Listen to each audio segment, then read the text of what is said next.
Yes, guys, what is up? And welcome back for yet another episode of the Off Grid Podcast.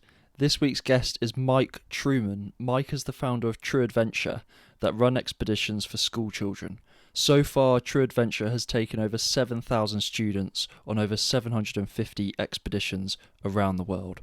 Growing up in a council house in Gosport, Mike has gone on to do many other things in life, and he has also been a Gurkha officer in the army, a diplomat in the Yugoslavian war, the chief jungle warfare instructor in Brunei, involved in multiple rescue operations on Everest, army helicopter pilot, mountaineer, Everest summiteer, and author. He has lived a full life. In this conversation, we talk about why travel is needed to develop young people, joining the army aged 16 as a boy soldier, Everest rescue missions of the 1996 storms and Michael Matthews, how to make decisions in a crisis, and the true meaning of great leadership. Hope you guys love this one. On with the podcast.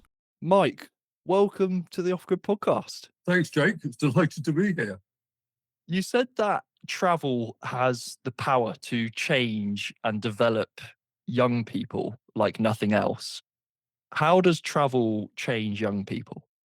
Well, I think it introduces them obviously to lots of different communities and different ways of life, and an understanding how we all interact and how some people in the world live in a poor society, others live in a wealthy society.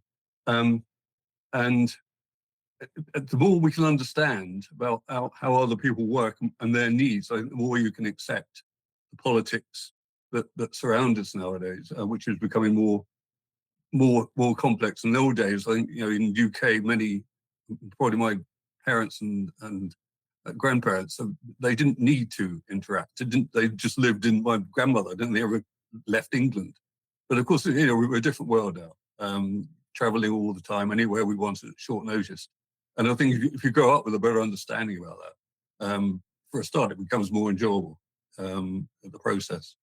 I think also interesting enough, the travel at a younger age prepared you for travel as an adult. We travel with our parents, we travel in groups at a younger age, and that's an introduction to how to behave almost in foreign climes. What do you think today young people need in order to grow? Uh, that's a good question. Certainly education, no doubt about it. But I think education just gives you knowledge. How you apply the knowledge can be gained by travel. How your understanding fits into that process. I think also they need to be tested. Life is full of challenges, full of dangers, and the more at an early age you can be introduced to that process, the more safer almost you are when you travel abroad. I know lots of young people now go on gap years. Many of them have no experience of being outside the UK before they go on a gap year.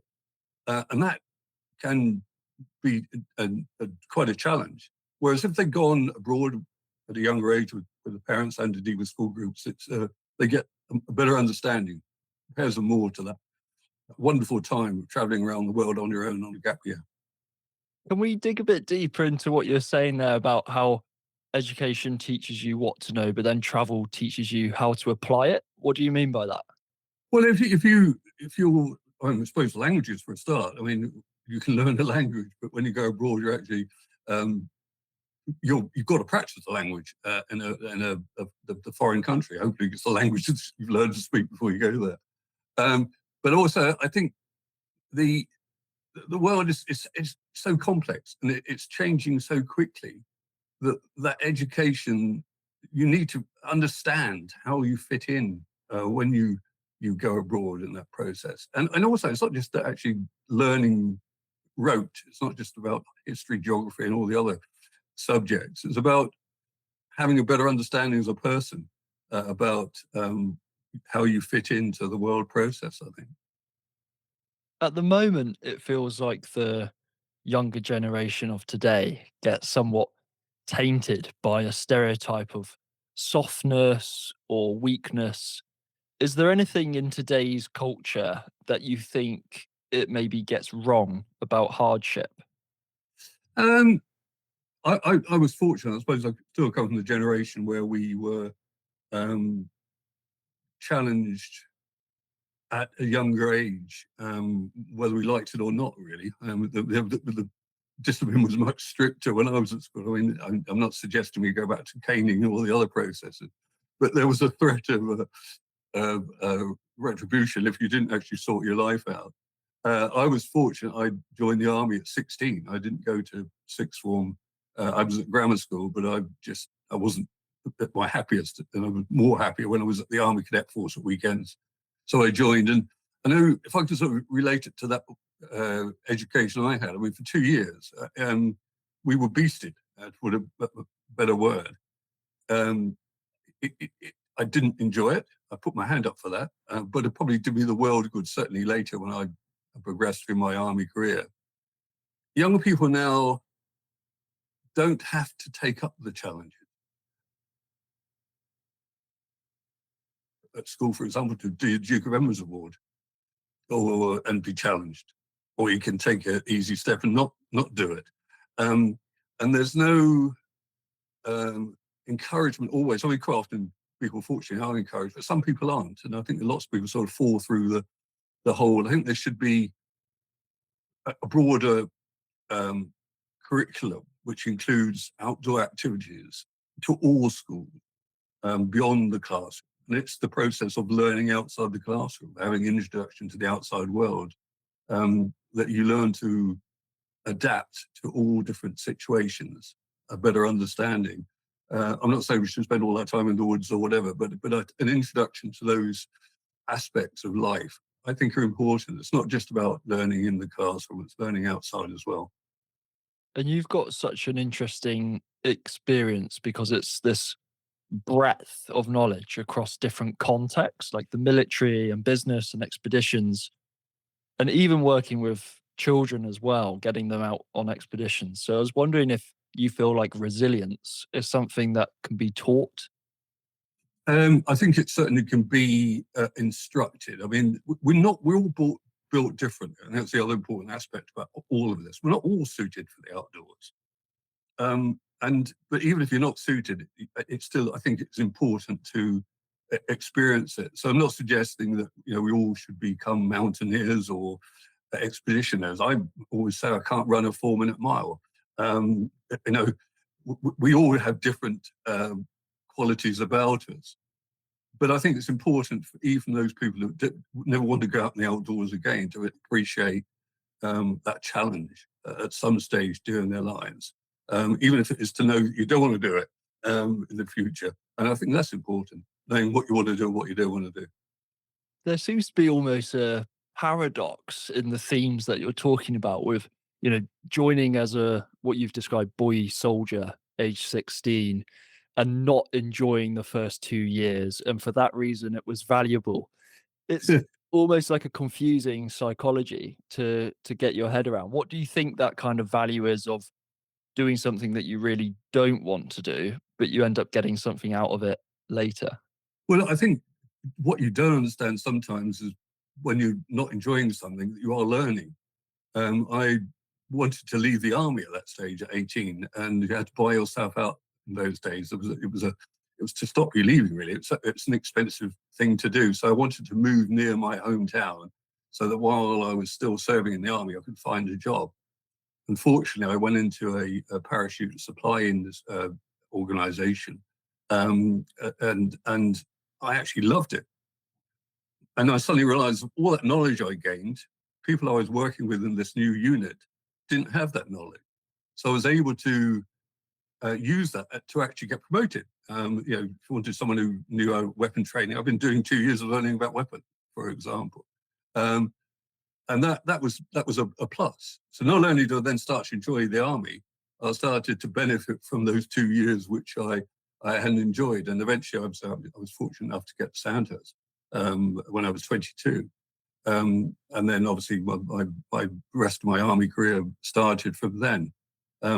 But I think that's the aspect I'm saying. Even if you don't enjoy it, something you don't appreciate perhaps at the time that you are. It's like school. I mean, there's lots of things at school you don't enjoy, but in later life, on occasions you certainly remember them and say, "Well, I'm glad I knew that." Yeah, there's definitely an interesting concept where those things that perhaps you're not interested or don't want to do can be valuable to you later in life. In fact, I remember you mentioned D. I was on the South Downs a few weeks ago, and there were some of the kids out there doing the D, and some of them looked like they were loving it and thriving, and they're at the front with the map and they're leading the way. And others are at the back and they're on their own and they're limping along. And I just almost laughed myself because I thought they're never going to do anything like this ever again. I think that summarises it, Jake, actually. 'Cause I mean, I was fortunate enough again to part of my, loved the Army Cadets at school. Unfortunately, unusually, we didn't have a CCF, we had an ACF at my school, grammar school. And I loved everything we did with them. And part of that was D. And everyone did D. But I'm glad we did, that everyone did it. And I learned so much from D. I take my hat off to the people that keep going. That's for me enjoying it. But it's that keep going attitude, um, even in adversity, that again is a lesson in early life. And when you went to Sandhurst, you were awarded the Sword of Honor. What is that award? Um, it's almost like winning the lottery the first time round. Um, I was fortunate enough to award it. It's supposed to be the cadet viewed by the commandant as the most successful of his course. But it's only stage one of an army career, and all the rest, irrespective of how they performed at Sandhurst, still then have the life ahead of them. And many of them did far better than I ever did in the army. So, yeah, I'm glad I got it, but it's not something that means you're going to become a general or whatever. Life then changes afterwards. I think, well, it's actually a bit of a double-edged sword, really, because when you get to your regiment, people expect you to be okay, but rightfully you still have to prove that. So yeah, I'm glad I was awarded it, and I felt proud to do so. But it's not something that means you're special. What did it mean to you? So if someone was to get the Sword of Honor, why would it be awarded to you? What's the significance of it? The significance is simply that through the cadet system at Sandhurst, you get promoted. There's a system of promotion during while you're a cadet at Sandhurst. So in the end, you go to be junior under officers, almost equivalent of being junior platoon commanders, and then to senior under officers, almost to junior company commander. And depending on how many companies are in your intake at Sandhurst, one of you then has to get generally. It could be someone who comes out of the blue, doesn't even get promoted early, who suddenly shines, and someone thinks that they're I suppose most promising cadet rather than the best. I hate the word best because I mean it's a very fine line. But in their view, the most promising cadet of their intake, and that's the person who award. You actually get a sword. You get the good thing about it, you save money. You don't have to pay for the sword when you go to a regiment. Because also, I mean, slightly tangential, but every regiment generally has a different type of sword depending on what type of unit it is. So I was lucky. We have in the Gurkhas we had rifle swords. So yeah, I was fortunate enough to get a sword. And being a Gurkha officer, how did your role differ being in charge of Nepali men rather than English? Well, I mean, being an officer in any regiment was a privilege. It's something you had to earn. The Nepalese were unique. You had to learn their language, and we went to a language school. We had at that time our language school was in Hong Kong. Now it's actually in Nepal. Young officers now go to Nepal and are totally immersed in the language. We did I think about 6-week course in my day. Now it's 6 months, and you actually live with Nepalese family, which makes perfect sense.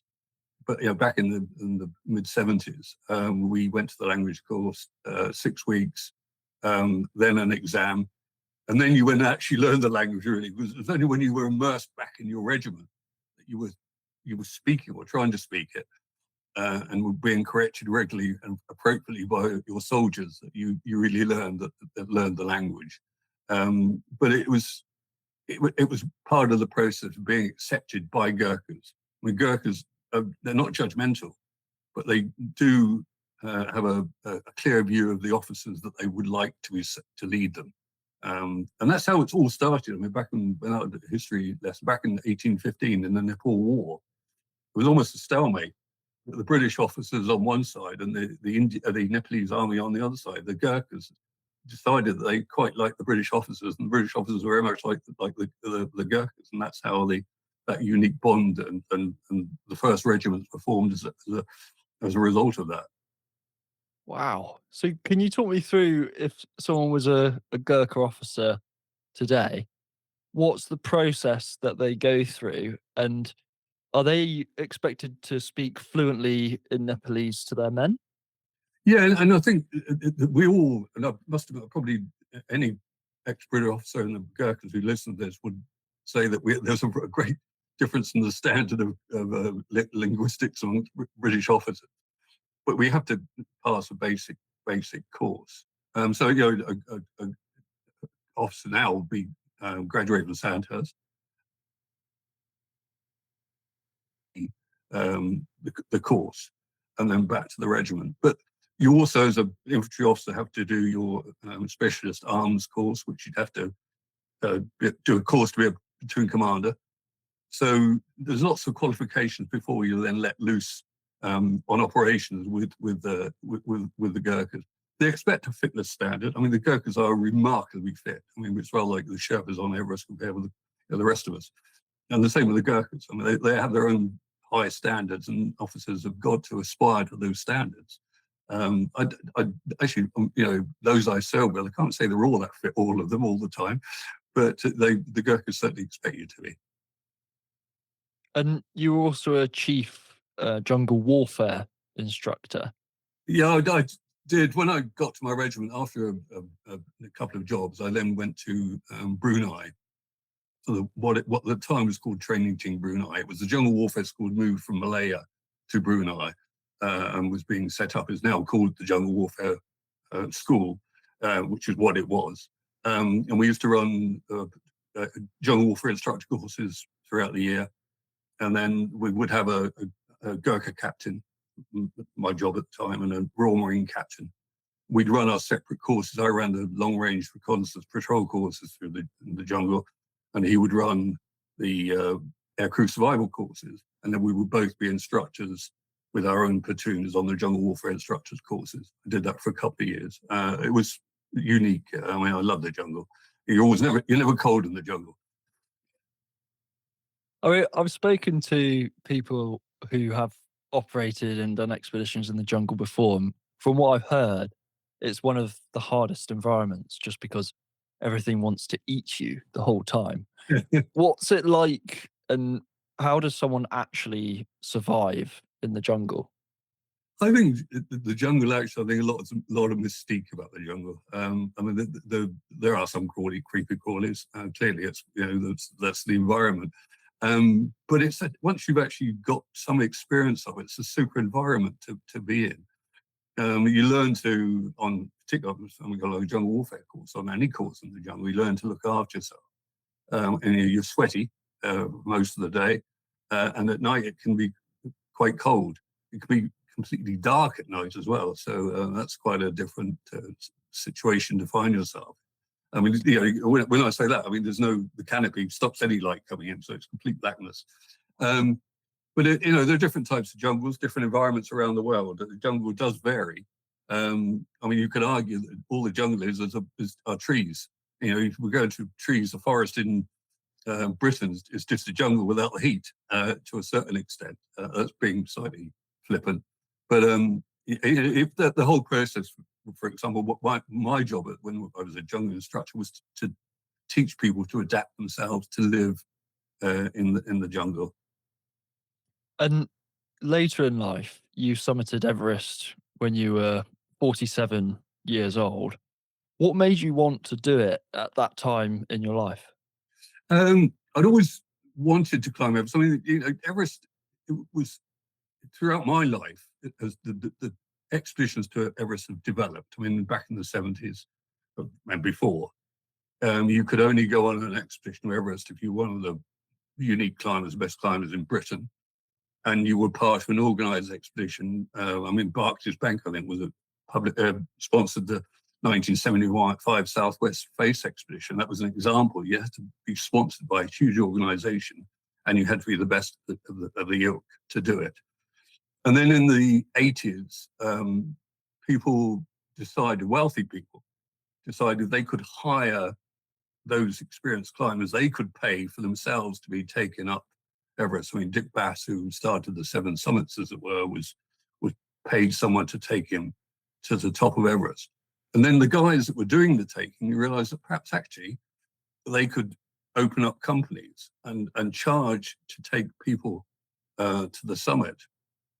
And the reason I mention this is because I had no ambition or no thought that I was never good enough to be one of the teams of the outstanding Britons of the 70s, and then did go into the 80s. I couldn't afford to pay for my own Everest expedition, so it never occurred to me in the 80s. But then suddenly in the 90s,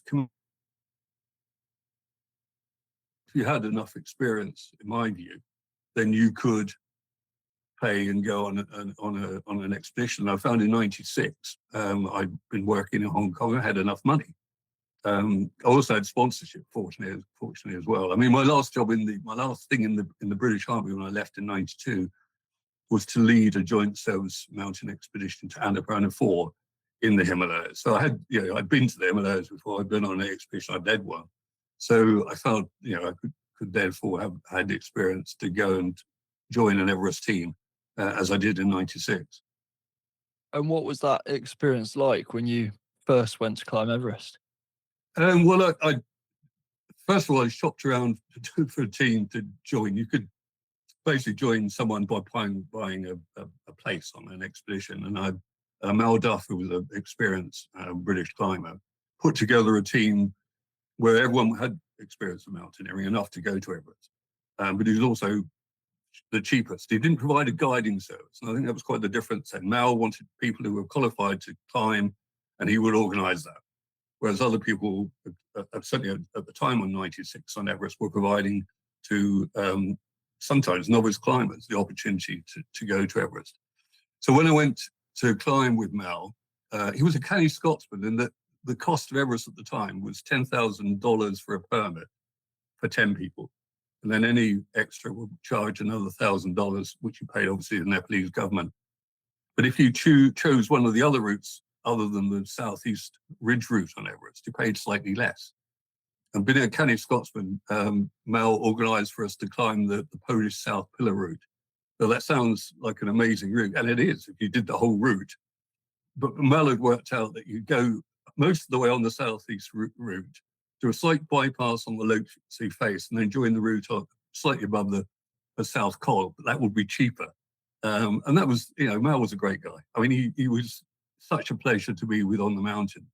And I arrived at base camp. We had a part of Mal's permit was being held by some Danish climbers who were, again, great guys, all experienced mountaineers. And the rest of us on Mal's team primarily were experienced climbers. Not everyone had been to the Himalayas or had the sort of experience level that most people had. But yeah, it was a good team, and Mal was a great leader. And the sort of category that kind of summarizes your experiences on Everest would, for me, seems to be rescue. You have led a lot of rescue missions over there, and particularly with the storms back in '99. Can we talk a bit about that? Yeah, well, it started on '96. I'd been up in the Western Kum with one of the Finnish climbers on Mel's team, Jaakko Kurvinen, and the two of us were waiting for a go at the summit. But the weather wasn't particularly good, and I'd also ended developing a chest infection. So after about 4 days, I said, Jaakko, I'm going to go down. If I'm going to have any chance of something in this mountain, I'm going to go down and get some antibiotics. At the time, the two leading teams on the mountain, two of the leading commercial teams, Rob Hall's Adventure Consultants and Scott Fisher's Mountain Madness, had decided that they were going to go for the summit on the 10th of May. And I was in the Western Kum just before the 10th of May when I started down. And the reason they decided to go for the 10th of May and asked other teams to not go that day on the mountain, or high on the mountain, to avoid overcrowding. And what a change from today. But two of the teams agreed to that. So as I was going back down the mountain, about the 7th or 8th of May, on the way up, I passed Rob Hall's team and Scott Fisher's team. I spoke to Scott, and Scott asked me what I was doing. I said I had a chest infection. He said he had one as well. And that unfortunately he had to go because he was leading his commercial team up the mountain, where I didn't have that responsibility. And we said goodbye, and we now know that, in my case, it was the last time I saw Scott, a great guy. So I went down to base camp, and all the other teams on the mountain were also going up through the icefall. They were going to go to the Western Cwm. And while Scott and Rob were taking their teams to the summit, they were going to wait for a summit attempt to be ready in the Western Cwm. So when I got down to base camp, it was virtually empty. I then saw Dr. Caroline Mackenzie, who was Rob Hall's team.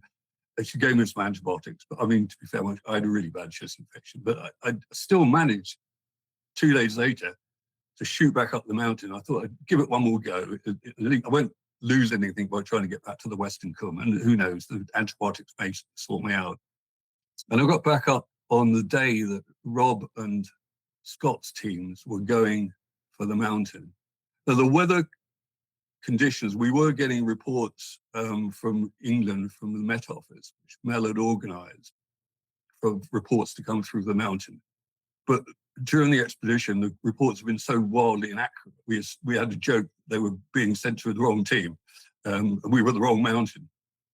And Mal wasn't going to decide. He wasn't going to go out even on a practice climb that day behind Scott and Rob, because the weather wasn't late, and his view wasn't good enough. So when I got back there, and unbeknown to us, of course, out in the Bay of Bengal, this huge storm was building. It seems ludicrous now that we didn't know about it. We didn't. We only had to focus on the weather around Everest, not on what was happening that far out. And as Rob and Scott were going to the summit, moving in towards Everest, was this huge storm, which we still were unaware of. There's a sort of unwritten rule that if you don't get to the summit of Everest by 12 o'clock, you turn around. I understand that the Nepalese government is going to make it a law. What the hell they're going to impose that? I don't know in the future that you've got to turn around. People have a certain ego, so they want to get to the top. But as I got back up to the mountain to Camp 2, and I got back up at 20 past 9 in the morning, which was a really quick climb, despite my condition. At 1 o'clock that afternoon, you can walk out into the Western Cwm away from the southwest face, and you see the Hillary Step. And we saw climbers actually on the Hillary Step at 1 o'clock in the afternoon. Now they were going up. So that was really started to raise concerns where everyone else was in the Western Cwm watching this happen. And then the cloud came in and they disappeared. And at 6 o'clock that evening, we heard again from a radio call from base camp, the radios went down to base camp and up to us, that Rob Hall, the leader of Venture Consultants team, was with one of his clients, Doug Hanson, at the South Summit. At 6 o'clock at night, Doug was in a bad way and Rob couldn't move. Given that all the expedition leaders were at the Western Cwm, they all then started to try and encourage Rob by sending messages back through the radio to leave Doug. If Doug wasn't going to survive, Rob needed to come down. At the same time, the storm hit the mountain. And you could look up and we hadn't seen anyone since 1 o'clock when we saw the people at the South Summit. But all we could, that night, we just watched this awful, I suppose almost a firework display of noise and light up above us, knowing that given that we'd seen climbers going to the summit at 1 o'clock and they weren't going to get there till 2 or 3, in fact, some we now know who got there at 4 o'clock, there were going to be a lot of people in that storm. And then we knew at least Rob was in difficulty. We had a sleepless night, and next morning, everyone was standing outside the tents. And we started to get confused messages down or up to the Western Cwm. And we can just sort of say that, the communication on Everest is not clear. It's said probably better now, but in those days, everyone was on a different frequency. It's not like when you go sailing, there's an emergency channel. We didn't have that. Message had to go from the top of the mountain down to base camp to their teams, and who relayed it by a runner who would run over to one of the teams, our teams, and send a message up through our base camp manager to us. So it was quite complicated. But we suddenly realized through these various messages, we had at least 20 people missing on the mountain, unaccounted for on the mountain. And the only one we knew about was Rob Hall and Doug Hansen. We didn't know anything about anyone else. And we knew that this was going to probably turn into a huge problem. Given the communications was completely rubbish, I was asked by three of the climbers, David Brashears, Henry Todd, another British climber, and Mel, to, if I would go back down, given I could speak the language, we thought that might be useful, but also my military experience to sort out the communications. And given that now we needed someone at base camp, given that we didn't think there was anyone there with the experience to coordinate and give help to those higher on the mountain. I packed my gear, went back down the mountain. And the first thing I did was actually call the base camp managers in to what was Venture Consultants tent, fantastic facility they had, but actually then turned around to be the best place to have meetings. At this stage, I'd sent them away to come back and tell me where they knew their people were on the mountain. And we put a map, a chart of the mountain together. And we started, as they came back to the Rob Hall's tent, we started to map out where people were on the mountain. At this stage, rescuers had reached the South Col, and we learned that there were two people found dead at the South Col. These were Beck Weathers and Yusuku Nambu, who a doctor, climbing doctor at the South Col, walked over to the edge of the South Col and found them in sort of in iced tombs with ice covering them, and had given them. Remember, there was a storm raging at the time. He couldn't do much, couldn't do anything for them, and decided and declared they were dead. And we sent that message back out. By this stage, we did establish communications with Kathmandu. We sent the message to Kathmandu. I was fortunate that Guy Cotter, who is Rob Hall's deputy at Adventure Consultants, was leading an expedition on Pumori next door to the mountain. And he'd been listening on Rob Hall's radio channel. So he had heard that Rob Hall was sending the messages. He actually spoke to Rob Hall, sending his own messages to encourage Rob to come back down the mountain and to leave Doug Hansen.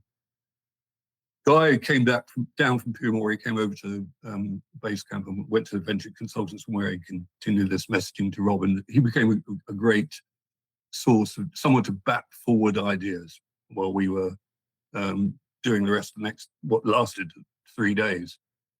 The climbers at the South Col Sherpas tried to go up to reach Rob Hall. The weather was so bad they couldn't do that. But on the way, they discovered the bodies. There were two injured climbers at the time and did a triage. One was Makalu Gal, the Taiwanese climber, and the other was Scott Fisher. They decided that Scott was beyond saving in the conditions. But Makalu, if they took Makalu down, they could possibly save his life. So at this stage, we really knew we had 3 dead and 3 missing because everyone else now, fortunately, had been accounted for. So this was sort of late in the day on the 11th of May when they'd gone for the summit on the 10th. We had Rob Hall and Doug Hansen at the South Summit. We had Andy Harris, who was a guide for Rob Hall, but we didn't know where he was. We had Yusuku Nambu dead. We had Beck Weathers reported dead. And we had Scott Fisher dead. I talked to Guy, and he suggested using a helicopter. And as the guy had left the Gurkhas for 4 years to fly helicopters, I was a bit concerned they wouldn't work in the south, the Western Col. The only time a helicopter has been used in the Western Col was in 1972 when the Italians tried to supply the Western Col by using helicopters. But after 2 crashed, they decided it wasn't a very good idea. So no helicopter had been in the Western Kum between 1972 and 1996. But I thought, well, let's try it. So guide's idea sounded good. So we contacted Kathmandu. They sent in a colonel pilot, Colonel Madden, brought in a Squirrel helicopter. And in the meantime, Pete Athens, who was coordinating the rescue up at the South Col, almost had a heart attack when in the evening, I think on the 10th, forgive me the chronology, but the evening on the 11th, sorry, he saw out of the mist this figure walking towards him with a raised arm.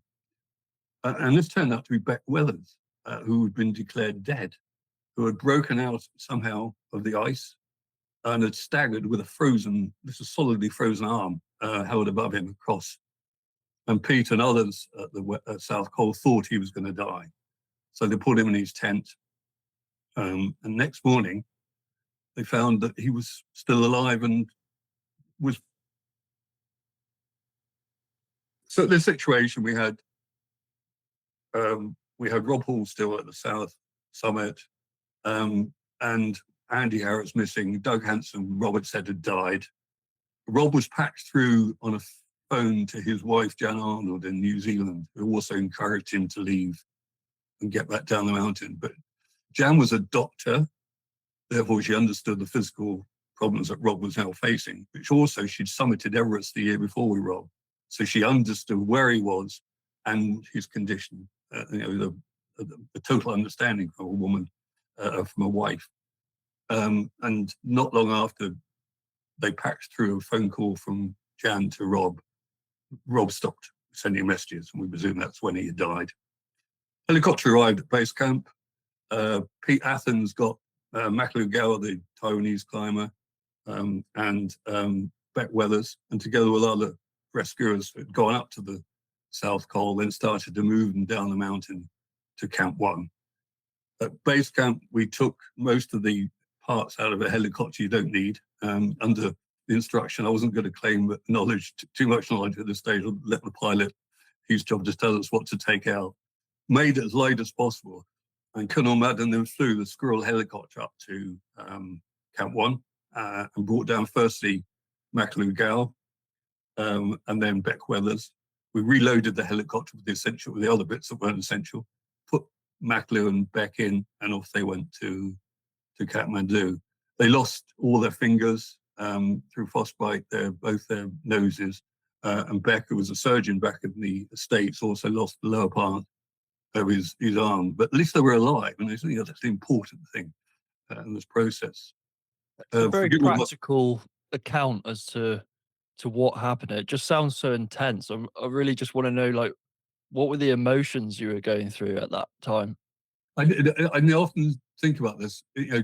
People on expeditions I've been on have died on mountains. It's sort of like being on a military operation. You have to get on with it and then grieve later. Of course, you feel the death of friends and colleagues and even people you don't know who die on the mountain. But it's important you sort out the situation and then let the emotions take over. It doesn't mean to say you don't feel or something, but that's important to sort of delink the two in essence. And almost exactly 26 years ago, you were on expedition with Michael Matthews on Everest. I remember watching the documentary where Spencer Matthews tried to look for his brother's body. How do you reflect back on that day now? With sadness. I met Mike on the mountain. He was such a terrific guy, and he was a very similar age to my own children were at the time. So I felt his death particularly strongly. I mean, at the time we summited that day. It was a straightforward summit. I was climbing with Passandow Sherpa, who's just about to become, if he lasts another couple of years of climbing, the most summited Sherpa. I think he's on 29 and Angarita's on 31 at the moment. But and I was lucky. I think this was I paid, having going back slightly, in 97, I've been with Mal again. Mal had died on the mountain. I'd taken over leadership of the expedition. And I also had a limited time to be on the mountain that year. So after I did my work in replacing Mal, I left the mountain to come back.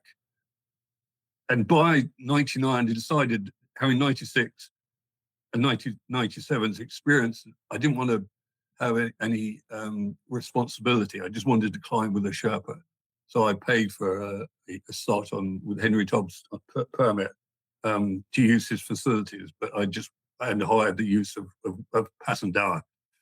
And it was a fairly easy climb, straightforward summit. As I came off the summit that day, when I got back to the Hillary step, I passed Mike Matthews. I only know it's Mike because of the suit he was wearing. I didn't talk to him at the time. We were all focused on getting back down the mountain. That night, the storm hit again. A very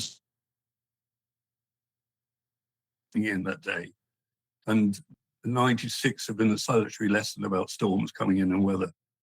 And I summited about 9:30 in the morning, so I had plenty of time to get back. And I was back at the South Col at 1 o'clock.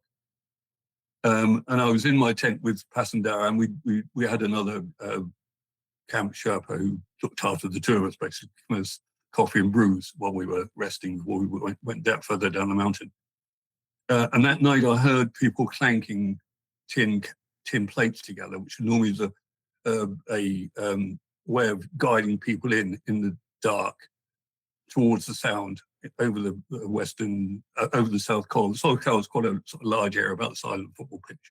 So you're trying to attract people across to the tents. So I knew someone had a problem. And the next morning, my great friend Nick Kikas, who was the guide on OTT, which was the team that Mike was climbing with, came in as, I could tell something was wrong. So, he said, Mike didn't get back last night. And I still remember my feeling, and given that he was the same age as my children, that as a parent, that his parents were going to have to feel the anguish when they heard that news. I felt terrible. In fact, I didn't really recover for a couple of days. The celebration at Larskin at the top of Everest was in the background. It was still thoughts about Mike's family and what they would feel when they heard the news. I actually went back in 2001, and family asked us to go back to try and find the body. Was the first search, sort of the Finding Mike film. Finding Michael. This was the prelude in 2001. Conditions were awful in 2001. We had no chance of finding him, as it turned out. I hadn't gone there to summit. I hadn't gone there to climb. I'd gone to find Mike. No attempt at the summit. It was just an attempt to try and find him. But I saw the film as well recently about my Finding Michael. Only if only we'd had drones, perhaps in 2001, it would have been easier to search. We didn't. Things have moved on. Will they ever find Michael? I don't know. There are lots of people still on Everest. The mountain moves. In '96, I found a boot with a bone in it in the glacier at base camp. Things do change. One day, hopefully, we may be able to find him and put him to rest. It seems like, despite all the adventures you've had in your life and all these incredible moments of euphoria, perhaps, of being able to do things that you have, there also seems to be this background of pain. Is that still with you today? I think pain is not the right word. I mean, it's an emotion. Whether it's pain, yeah, perhaps it is pain, but I don't feel it. I think it's sort of just the way we all feel. We are empathetic. We feel what other people are going through, and I think that's important as a person. Certainly, leading expeditions, even army officers, you have to have empathy. One of the qualities of, I think, those situations. But also have great memories of the time I just spent with people. That's when I always try, and whenever I think of someone who's gone, Mal Duff, for example, I still hang on the good memories that I had with these people. And I think that's important. And I also think at the stage of growing old, you tend to lose friends on a more regular basis as you get older. And it's I think it's one of the way of coping is to think about the good times you have with them. You're Yeah, unique. desperate. Yeah. And it feels like throughout all the experiences you've had throughout your life, you've got a unique skill set in a moment of crisis. Can you share a framework or a set of steps that you go through in your mind to make decisions in crisis? I think the first thing is clarity. You've got to decide what the crisis is. Even this was at Everest in '96. I mean, when I got down from the mountain from Camp 2, I was exhausted and I really wanted some sleep. I actually had 5 minutes sleep before I met anyone because I needed to clear. I was tired. I was exhausted. I wasn't going to make right decisions. So I think you've got to make sure that you are dealing with the right situation and have that clarity. And then as well, other people have ideas. You're not the only person who can necessarily solve the situation. I mean, firemen and ambulance people and all those, they're trained to do specific things. But quite often on a mountain, you find a situation in which you're not trained. It's not A, B, and C. This is A, B, C, D, E, and F all put together. So you need to make sure you put them in the right order. And one of the most important things, for example, on Everest in '96 was communication. We weren't going to be able to do anything unless we could talk directly to people on the mountain who mattered and to talk to Kathmandu. And that was, once you got that in place, so clarity, then make sure you can communicate and then put the plan together. There's no right or wrongs with putting the plan together.